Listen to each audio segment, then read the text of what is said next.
ಸರಿ, ಮಾಮ್ಗೆ ಏನ್ ಹೇಳಿದ್ರಿ? ನಾವು ಫ್ರೆಂಡ್ ಮನೆಗೆ ಹೋಗ್ತಿದೀವಿ ಅಂದ ತಕ್ಷಣ ಒಪ್ಕೊಂಡ್ಬಿಟ್ರಾ? ಮತ್ತೆ ನಾನ್ ನಿಮ್ ಪರ್ಮಿಷನ್ ಕೇಳಿ ಅಂತ ಹೇಳಲೇ ಇಲ್ಲ. ನಿಮ್ ಪರವಾಗಿ ನಾನ್ ಕೇಳ್ದೆ ಅಷ್ಟೆ. ಮೊನ್ನೆ ನೀವ್ ಕಾರಲ್ಲಿ ಬರುವಾಗ ನೀವೇನ್ ಹೇಳಿದ್ರಿ? ನನ್ ಫ್ರೆಂಡ್ ಊರಿಗೆ ಹೋಗ್ಬೇಕು, ಅಲ್ಲಿರೋ ತೋಟದ ಮನೇಲಿ ಹಾಯಾಗಿರ್ಬೇಕು ಅಂತ ಆಸೆ ಪಟ್ಟಿದ್ರಿ ಅಲ್ವಾ? ಅದಕ್ಕೆ ನಾನೇ ಹೋಗಿ ಮೇಡಮ್ ಹತ್ರ ಪರ್ಮಿಷನ್ ತಗೊಂಡ್ ಬಂದೆ. ನಿಮ್ ಮೇಡಮ್ಗೆ ತುಂಬಾ ಥ್ಯಾಂಕ್ಸ್.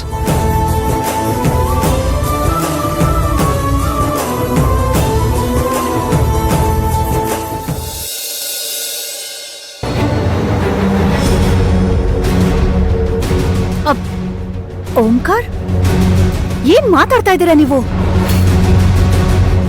ನಿಮ್ಮ ಅಕ್ಕನ್ನ ನೀವ್ ಕೊಲೆ ಮಾಡ್ತೀರಾ? ಹೌದು.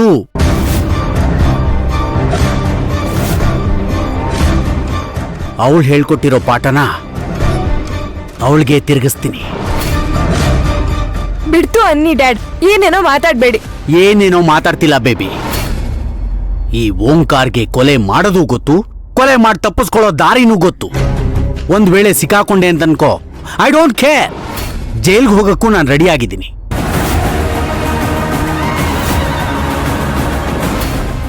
ಆ ಧರ್ಮೇಂದ್ರನ್ ಮಾವನ್ ಕೊಲೆ ಮಾಡಿದ್ದಕ್ಕೂ ಅದೇ ಶಿಕ್ಷೆ.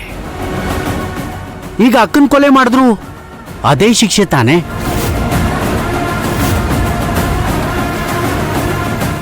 ನನಗೇನಾದ್ರೂ ಮೋಸ ಆದ್ರೆ ನನ್ನ ಮುಂದೆ ಉಳಿದಿರೋ ದಾರಿ ಇದೊಂದೇ. ಡ್ಯಾಡ್ ಪ್ಲೀಸ್, ನೀವೀಗೆಲ್ಲ ಯೋಚನೆ ಮಾಡ್ಬೇಡಿ.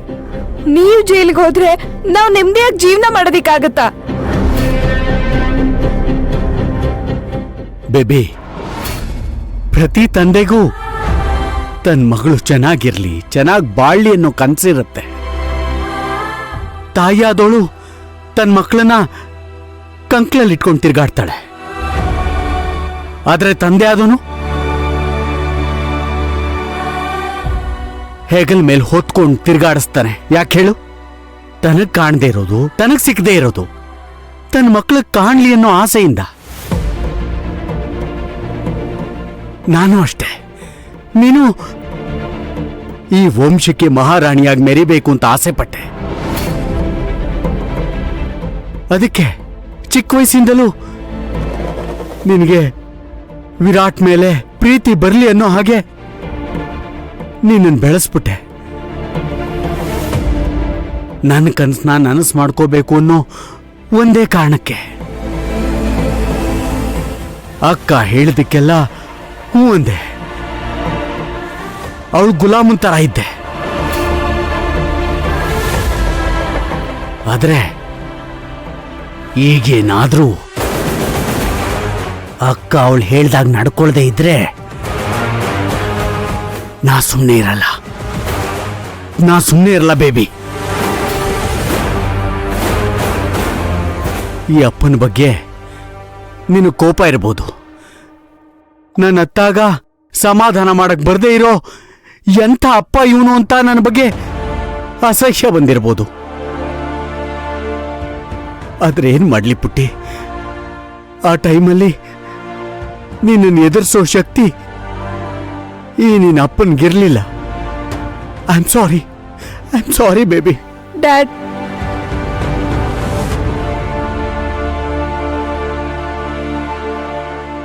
ಈಗ ನಿಮ್ಮಲ್ಲಿ ನನಗೆ ನಂಬಿಕೆ ಬಂತು ರೀ.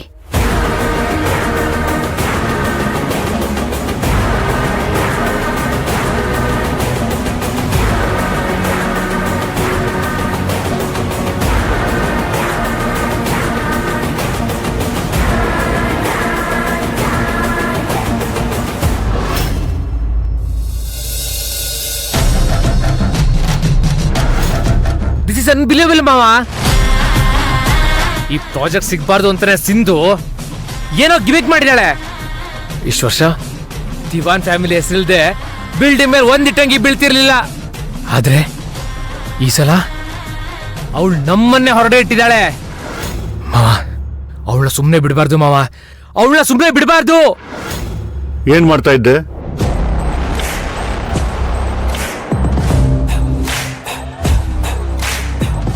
ಅವಳಿಗೆ ಬುದ್ಧಿ ಬರಬೇಕು ಅಂದ್ರೆ ಇವಾಗ್ಲೇ ಅವ್ರ ಮನೆಯವ್ರಿಗೆ ಬಿಸಿ ಮುಡ್ಸ್ಬೇಕು. ಸರಿಯಾಗಿ ಹೇಳಿದೆಯ ಲಕ್ಕಿ.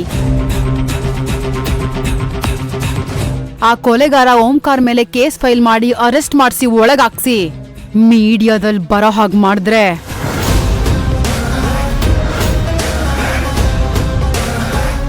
ಮರ್ಯಾದೆಗಾದ್ರೂ ಒಬ್ಬೊಬ್ರಾಗ್ ದಾರಿಗೆ ಬರ್ತಾರೆ. ಉರಿಯೋ ಬೆಂಕಿಗೆ ತುಪ್ಪ ಸುರಿದ್ರೆ ಬೆಳಗ್ ಬರಲ್ಲ, ಜ್ವಾಲೆ ಆಗತ್ತೆ. ಇದರಿಂದ ಕೈ ಸುಟ್ಕೊಳ್ಳೋದು ನಾವೇ. ಅಂದ್ರೆ ಅವಳನ್ ಮಾತ್ರ ಸುಮ್ನೆ ಬಿಟ್ಬಿಡ್ಬೇಕು ಅಂತಾನಾ? ನಾನು ಹಾಗೆ ಹೇಳಿಲ್ಲ ಜಾನು. ಯಾವ್ದಕ್ಕಾದ್ರೂ ಸಡನ್ ಆಗಿ ರಿಯಾಕ್ಟ್ ಮಾಡೋದು ಬೇಡ ಅಂತ ಹೇಳ್ತಾ ಇದ್ದೀನಿ. ಆತರದಲ್ಲಿ ತಗೊಳ್ಳೋ ನಿರ್ಧಾರ ನಮ್ಮನ್ನು ತಪ್ಪದಾರಿ ಕರ್ಕೊಂಡು ಹೋಗುತ್ತೆ.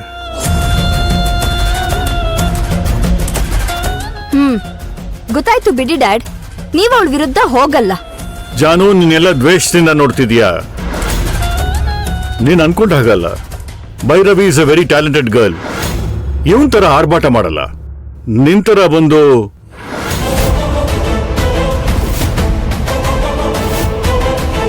ಹಾ ಹೇಳಿ, ಯಾಕೆ ನಿಲ್ಲಿಸ್ಬಿಟ್ರಿ? ನಿಮ್ಗೆ ನನ್ಗಿಂತ ಅವಳ ತಾನೇ ಮುಖ್ಯ. ಹಾಗಲ್ಲ ಜಾನು. ಸಿಂಧು ಏನೇ ಮಾಡಿದ್ರು ಅದಕ್ಕೊಂದು ಕಾರಣ ಇರುತ್ತೆ.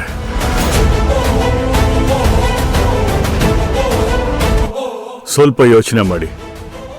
ಇಷ್ಟು ದಿನ ನಮಗ್ ಬರ್ತಾ ಇದ್ದಿದ್ದ ಕಾಂಟ್ರಾಕ್ಟು ಅವಳಿಗೆ ಹೋಗಿದೆ ಅಂದ್ರೆ ಇದಲ್ಲೇ ಗೊತ್ತಾಗಲ್ವಾ ಅವಳು ಬುದ್ಧಿವಂತೆ ಅಂತ.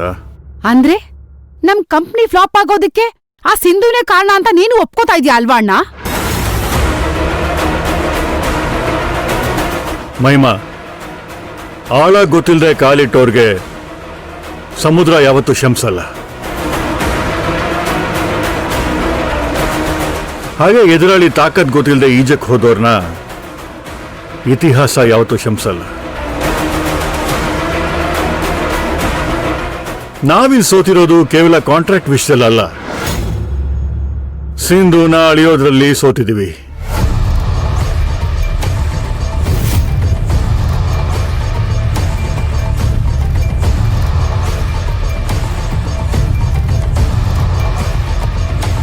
ನೋಡು, ಪ್ರಾಬ್ಲಮ್ಗೆ ಏನ್ ರೂಟ್ ಕಾಸ್ ಅಂತ ಕಂಡುಹಿಡಿಬೇಕು, ಸುಮ್ಮನೆ ಬಾಯಿಗೆ ಬಂದಾಗ ಮಾತಾಡೋದಲ್ಲ.